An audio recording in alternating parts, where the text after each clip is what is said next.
7절.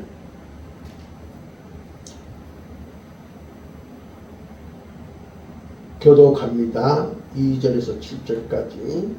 하나님과 우리 주 예수를 알므로 은혜와 평강이 너에게 더욱 많을지어다. 그의 신기한 능력으로 생명과 경건에 속한 모든 것을 우리에게 주셨으니 이는 자기의 영광과 덕으로서 우리를 부르신 이를 알므로 말미암음이라. 이로써 그 보배롭고 지극히 큰 약속을 우리에게 주사 이 약속으로 말미암아 너희가 정욕 때문에 세상에서 썩어질 것을 피하여 신성한 성품에 참여하는 자가 되게 하려 하셨느니라. 그러므로 너희가 더욱 힘써 너희 믿음의 덕을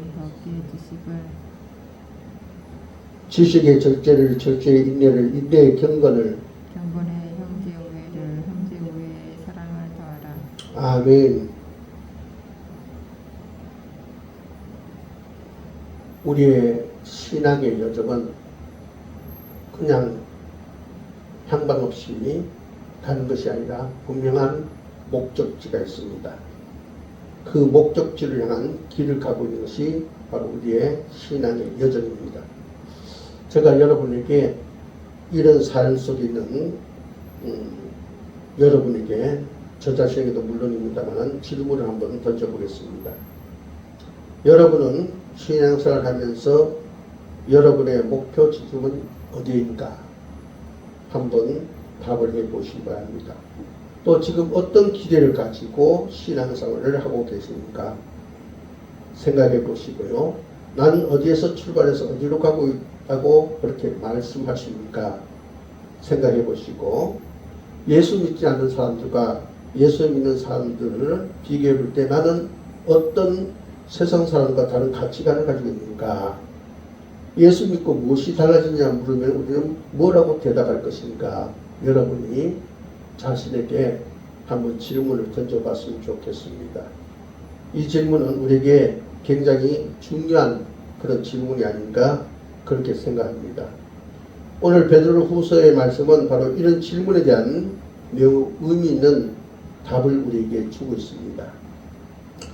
오늘 그 본말씀에 보니까 베드로 사도는 그의 편지 서두에서 이렇게 말합니다.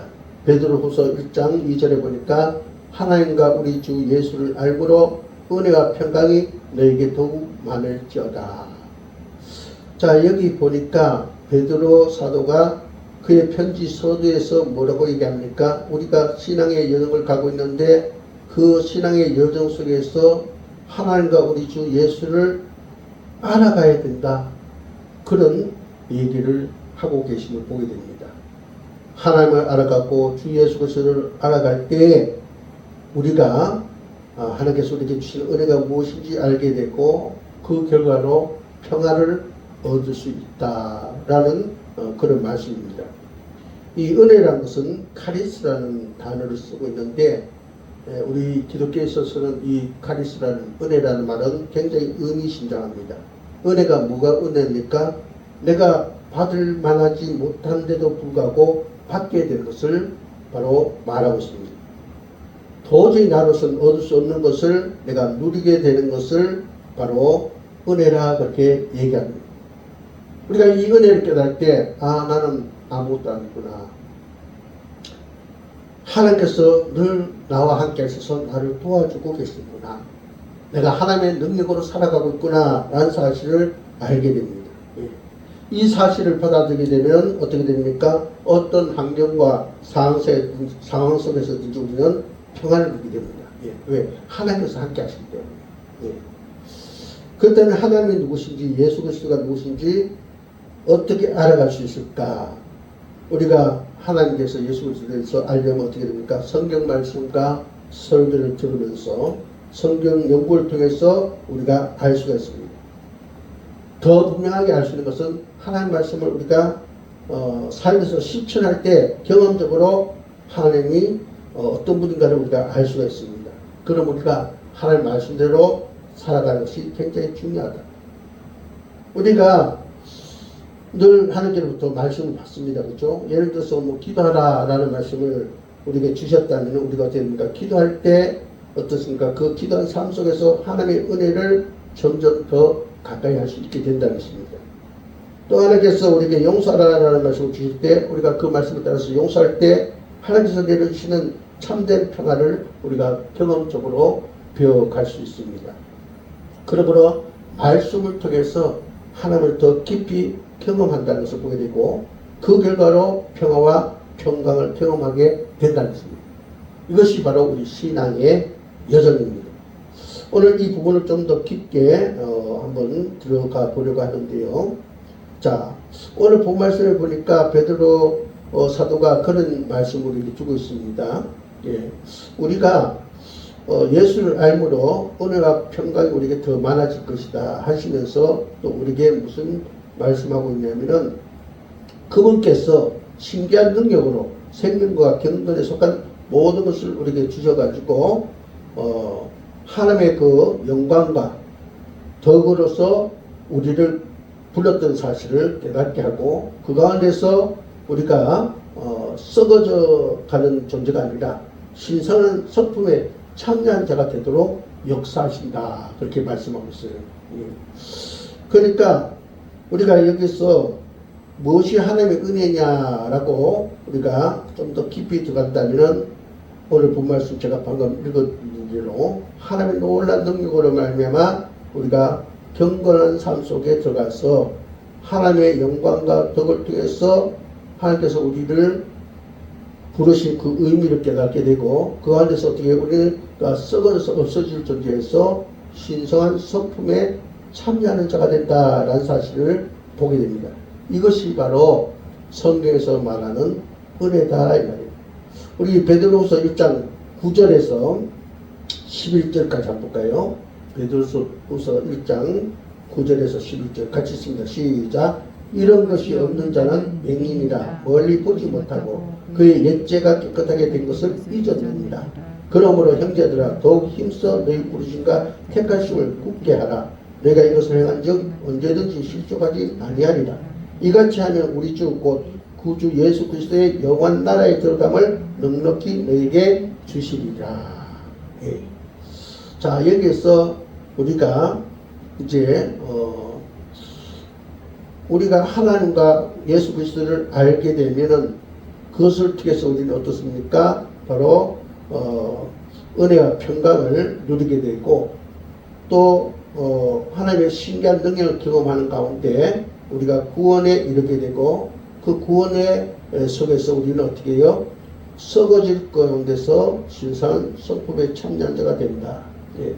근데 우리가 이것을 그러니까 갖지 못하면 맹인이 되어서 봐도 보이지 않게 된다는 것입니다.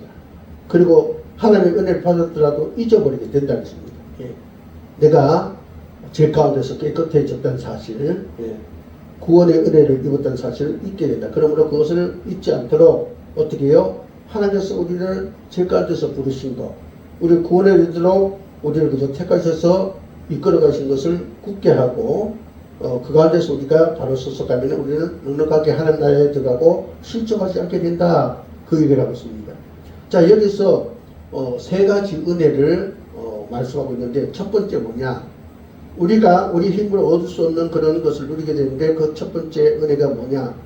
바로 하나님의 우리에게 주시는 은혜 가운데 첫 번째는 우리를 죄에서 깨끗하게 하셨다는 그 은혜를 우리가 발견하게 된다. 1장 9절에 이런 것이 없는 자는 맹인이라 멀리 보지 못하고 그 옛죄가 깨끗하게 된 것을 잊었느니라. 예. 바로 우리가 하나님을 알고 예수 그리스도를 알면 어떻게 해요? 우리가 거기서 은혜와 평강만 누릴 것이 아니라 또 그 속에 하나님의 은혜를 깨닫게 되는데 어떤 은혜? 아, 내 죄를 깨끗하게 해주셨구나. 우리 스스로는 우리를 그저 정결케 할 수 없습니다. 근데 하나님께서 예수를 땅에 보내셔서 우리를 죄 가운데서 깨끗하게 하셨다라는 그런 은혜를 알게 되고 두 번째로는 베드로후서 1장 10절에 그러므로 형제들아 더욱 힘써 너희 부르심과 택하심을 굳게 하라. 내가 이것을 행한즉 언제든지 실족하지 아니하리라. 예. 하나님께서 우리를 부르시고 택해 주셨다. 그래서 우리는 어떻게 해요? 하나님께서 우리를 꼭 잡고 계시기 때문에 절대로 실족하지 않게 될 것이다. 바로 이것이 두 번째 은혜라는 것입니다. 한 걸음 더 나가서 세 번째 은혜는 뭐냐? 11절에 이같이 하면 우리 주 곧 구주 예수 그리스도의 영원한 나라에 들어감을 넉넉히 너에게 주시리라. 무슨 얘기입니까? 우리는 하늘나라에 넉넉하게 들어가는 자가 된다. 바로 이런 은혜를 우리가 예수 그리스도를 알고 하나님 알 때 우리에게 주어진다라는 사실을 말씀해 주었습니다. 그래서 우리는 어떻습니까? 이제 우리가 그것을 깨닫고 나면 나는 은혜 받은 사람이다 라는 것을 고백하게 되고, 그것을 알고 살아가는 것이 신앙의 길이라는 것입니다. 또 그것을 깨달을 때 우리 속에 평화와 평강이 임하게 된다는 것입니다. 그 신앙인의 마지막은 바로 항상 평화와 평강이 있다는 것입니다. 자, 이런 신앙의 근거에 의해서 우리가 살아갈 때 품격 있는 삶을 살게 된다. 그렇게 말씀하고 있습니다. 은혜로 품격 있는 고귀한 삶을 살아가게 된다. 그것이 바로 그리스도인이다. 바로 신성한 성품에 참여하는 자는 말이 그 얘기입니다. 베드로후서 1장 3절 4절 같이 한번 읽어봅시다.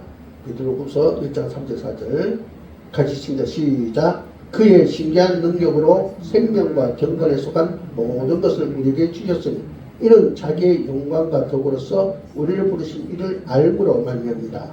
이로써 그 보배롭고 깊이 큰 약속을 우리에게 주사 이 약속으로 말미암아 너희가 정욕 때문에 세상에서 썩어질 것을 피하여 신성한 성품에 참여하는 자가 되게 하려 하셨느니라. 자, 여기 보니까 하나님께서 우리에게 은혜를 베푸셨다. 그래서 어떻게 해요? 우리가 썩어질 것에서 신성한 성품의 삶을 우리가 살아가게 되는 그런 길이 열렸다라고 말해주고 있습니다.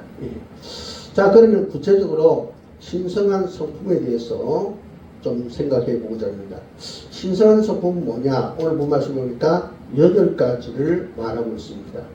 우리 베드로후서 1장 5절에서 7절까지 한번 같이 읽어봅니다. 베드로후서 1장 5절에서 7절 시작. 그러므로 너희가 더욱 힘써 너희 믿음의 덕의 지식을, 지식의 절제를, 절제의 인내를, 인내의 경건을, 경건의 형제우애를, 형제우애의 사랑을 다하라.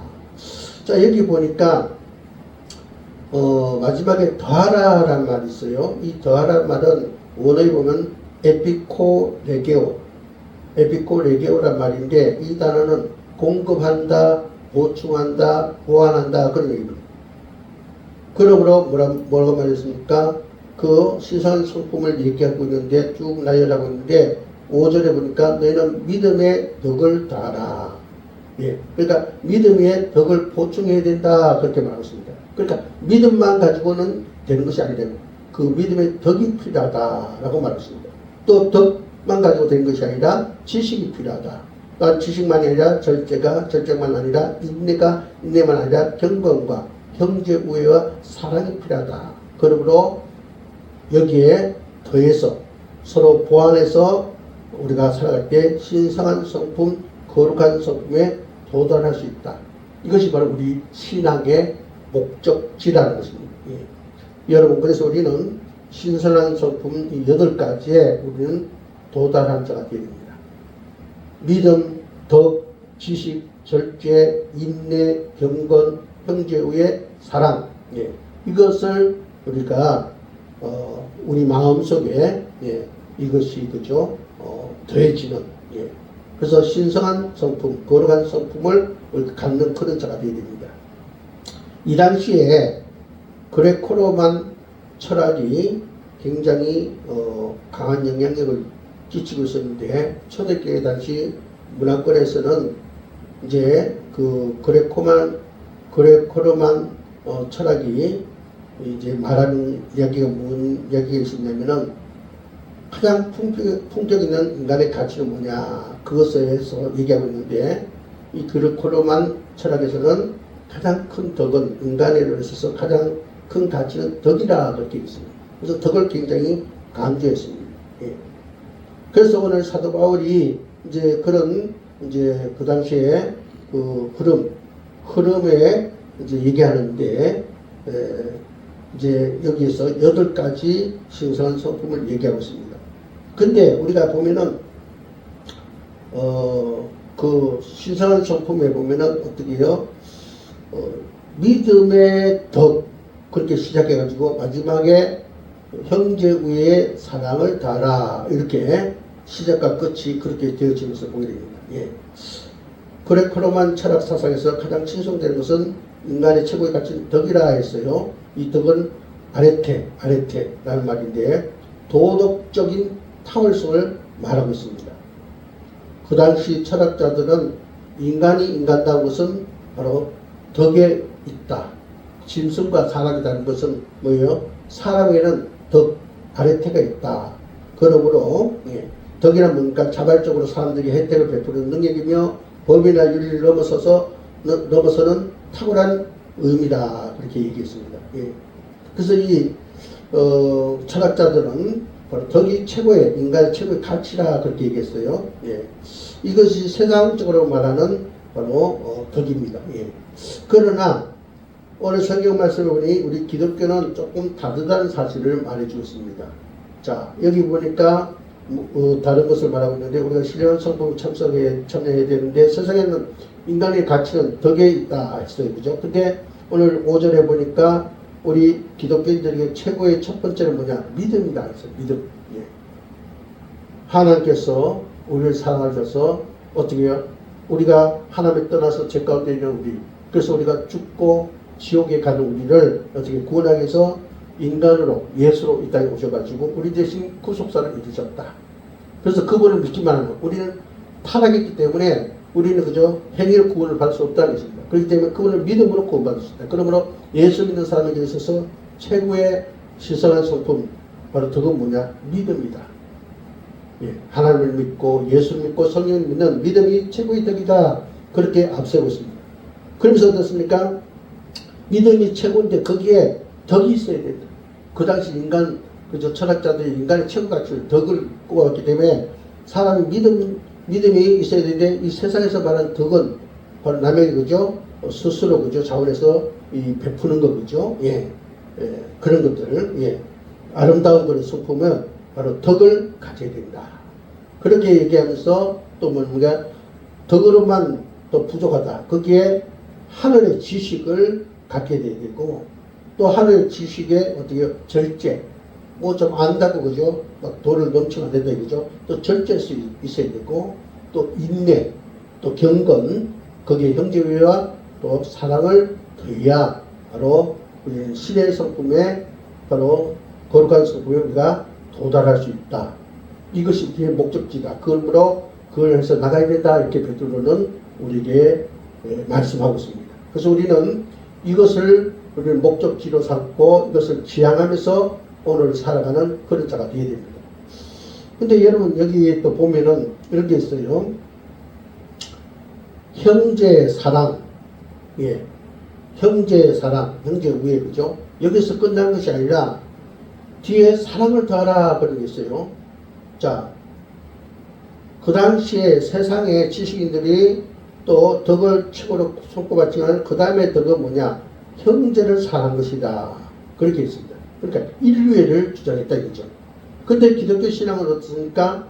인류에서 한 걸음 더 나가서 사랑, 즉 아가페 사랑, 조건 없는 사랑, 예, 희생하는 사랑, 원수까지 사랑하는 사랑, 이것을 가져야 바로 그 사람이 바로 거룩한 성품, 신의 성품에 도달한다고 할 수 있다. 그런 얘기를 하죠.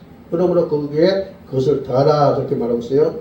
주님께서 이미 말씀하셨습니다. 누가복음 6장 27절 28절 제가 읽어보겠습니다. 누가복음 6장 27절 28절 그러나 너희 듣는 자에게는 내가 이르노니 너희 원수를 사랑하며 너희를 위하는 자들을 선대히 하며 너희를 저주하는 자를 위하여 축복하며 너희 모욕하는 자를 위하여 기도하라. 예. 이게 뭡니까? 아가페 사랑입니다. 예. 참 저도 이 부분에 참 못했는데 요즘 이제 이 부분이 좀 되어져 가는 것 같아서 너무 감사합니다. 아마 여러분도 그럴 거예요, 그죠? 예. 우리가 예수 믿다 보면은 믿음의 여정으로 이렇게 살아가게 됐습니다. 예. 인류의 사랑을 뛰어넘어서 어떻게요? 무조건적인 사랑, 예. 원수까지 사랑하는 그런 사랑에까지 나가야 우리가 신의 성품에 참여하는 자, 거룩한 성품을 갖고 있는 자가 된다 이 말이에요. 누가복음 6장 32절 33절에 또 이렇게 말씀합니다. 누가복음 6장 32절 33절 너희가 만일 너희를 사랑하는 자만을 사랑하면 칭찬받을 것이 무엇이냐? 죄인들도 사랑하는 자는 사랑하느니라. 너희가 만일 선대하는 자만을 선대하면 칭찬받을 것이 무엇이냐? 죄인들도 이렇게 하느니라. 예. 그러니까 우리가 내 마음에 드는 사람은 사랑하지 말아야겠죠. 나에게 선대하는 자만 사랑하지 말아야겠죠. 예. 그건 세상 사람들은 다 안다. 즉 아가페의 사랑, 원수까지도 사랑하는 그런 모습을 가져야 그것이 신앙인의 멋진 품격이다. 그렇게 말씀하고 있습니다. 여러분, 저와 여러분이 이런 멋진 성품을 지니기를 주의 이름으로 축복합니다. 예. 그래서 정말 우리는 그죠? 예. 가장 큰 덕은 우리가 믿음입니다. 그죠? 믿음에 우리가 오늘 성경에서 말하지 세상에서 말하는 덕, 예. 예. 덕을 더하고, 예. 또 그 덕에 하늘의 지식을 더하고, 그게 또 어디요? 안다고 교만한 자들 절제를 더하고, 그게 또 때로는 인내가 필요하니까 인내를, 경건을, 형제의회를 거기에다가 아가페 사랑을 대가는 그런 우리가 되길 줄 믿습니다. 예. 자, 우리가 이런 덕을 소유할 때 우리가 무엇을 고백해야 되냐면은 하나님이 나를 무척 사랑하시구나. 그래서 나에게 이런 참 고귀한 그죠 성품에 이르게 됐구나. 그것을 깨닫게 되고 그 안에서 요한복음 3장 16절대로 우리를 고백하게 된다는 것입니다. 하나님이 세상을 전사하사 독생자를 주셨습니다. 이런 그를 믿는 자마다 멸망하지 않고 영생을 얻게 하려 하십니다. 하나님께서 정말 우리가 그죠 이 세상에서 더럽게 추하게 살다가 예 그저 잠깐 단맛에 그저 빠져 살다가 우리가 그죠 썩어서 그저 죽게 되고 지옥 가는 인생이 어떻게요? 바로 이렇게 신앙의 여정을 가는 가운데 하나님의 은혜, 우리로 할 수 없는 그 하나님의 은혜로 그죠? 이렇게 살다가 신의 성부를 참여하게 될 때 하나님께서 정말 우리를 이렇게 사랑하셔서 우리를 하여금 멸망치 않고 영생에 이르게 하셨구나 라는 고백을 우리가 하게 된다 이거죠. 예. 그래서 우리는 어떻습니까? 그 고백 속에서 품격 있는 신앙을 가지고 그런 행동 양식을 가지고 세상에 빛과 소금의 역할을 하게 된다 이거죠. 예. 자, 그런데 우리가 그런 이제 역할을 하는 가운데서 어떻게 우리가 살아갈 때 어떻게요? 하나님을 알게 되고 예수 그리스도를 알게 되고 그 안에서 은혜와 평강이 우리에게 많아지게 된다는 것입니다. 예. 그래서 우리는 그 신의 성품 가운데 여기 이제 8가지 그죠? 믿음도 갖게 되고 덕도 갖게 되고 지식도 갖게 되고 절제도 갖게 되고 인내도 하게 되고 경건한 모습도 갖게 되고 형제를 사랑하기도 하고 그게 조건 없는 사랑 원수까지 사랑하는 그런 사랑을 우리가 여기에 다하게 된다. 예. 그래서 그리스도의 모습을 완성하게 되어서 참 그리스도인다운 모습을 갖게 된다라는 사실을 이 베드로 사도가 권면하면서 지금 그 많은 그 기독교인들이 바로 이런 거룩한 성품에 이르기를 축복하고 있는 것을 보게 됩니다. 여러분 이제 하나님께서 우리에게 새 성전을 허락해 주셨고 드디어 이제 앞으로 더 미래에 더 큰 일들 또 많은 일들이 이제 우리에게 주어질 텐데 이제 그 일의 시작점이 이제 시작되었습니다. 하나님께서 아름다운 새 성전을 주셨고 또 우리가 새로운 각오를 가지고 이제 그 일에 이제 실질적으로 기대어둔 것을 실질적으로 우리가 옮기게 되는데 하나님은 오늘 그런 출발점에는 우리에게 먼저 얘기하고 있습니다. 거룩한 성품에 참여해라. 예. 거룩한 인품을 갖는 자가 되라. 그래야 그 신앙의 여정을 가게 되고 그 안에서 하나님의 사명을 감당할 수 있게 된다라는 것을 말하고 있습니다. 믿음에 무엇을 더해야 될 것인가를 우리에게 말씀해 주고 있습니다. 저와 여러분 오늘 이 말씀을 통해서 거룩한 성품, 신의 성품에 참여한 자의 그 모습을 가지고 하나님 앞에 더욱더 잘해서 칭찬받는 자로 하나님 앞에 더 기회하게 쓰임받는 자로 또 우리 스스로가 그죠 이 땅에서 살아가는 보람을 느낄 수 있는 정말 하나님의 사랑을 깨닫고 하나님이 정말 우리를 사랑하셔서 독생자를 보내셨고 우리로 멸망치 않게 하고 영생을 얻게 하셨다는 그 아름다운 고백을 할 수 있는 그런 저와 여러분 되시기를 주여로 축복합니다. 기도드립니다. 하나님 감사합니다. 오늘 주신 말씀 가슴에 새기게 하옵소서. 이제 하나님께서 새 성전을 주시고 또 새로운 출발점에 서게 되어 있는데 우리에게 말씀하셨습니다. 신의 성품에 참여하는 자가 되어라. 인생의 여정을 제대로 가는 자가 되라고 했습니다. 그래야지 우리가 하나님 나라에 넉넉히 들어간 자가 된다고 했습니다. 오늘 이 말씀대로 저희들 신의 성품에, 거룩한 성품에, 고귀한 아버지의 성품에 참여하는 저희들 모두가 될 수 있도록 도와주시옵소서. 예수 그리스도의 이름으로 간절히 기도합니다. 아멘.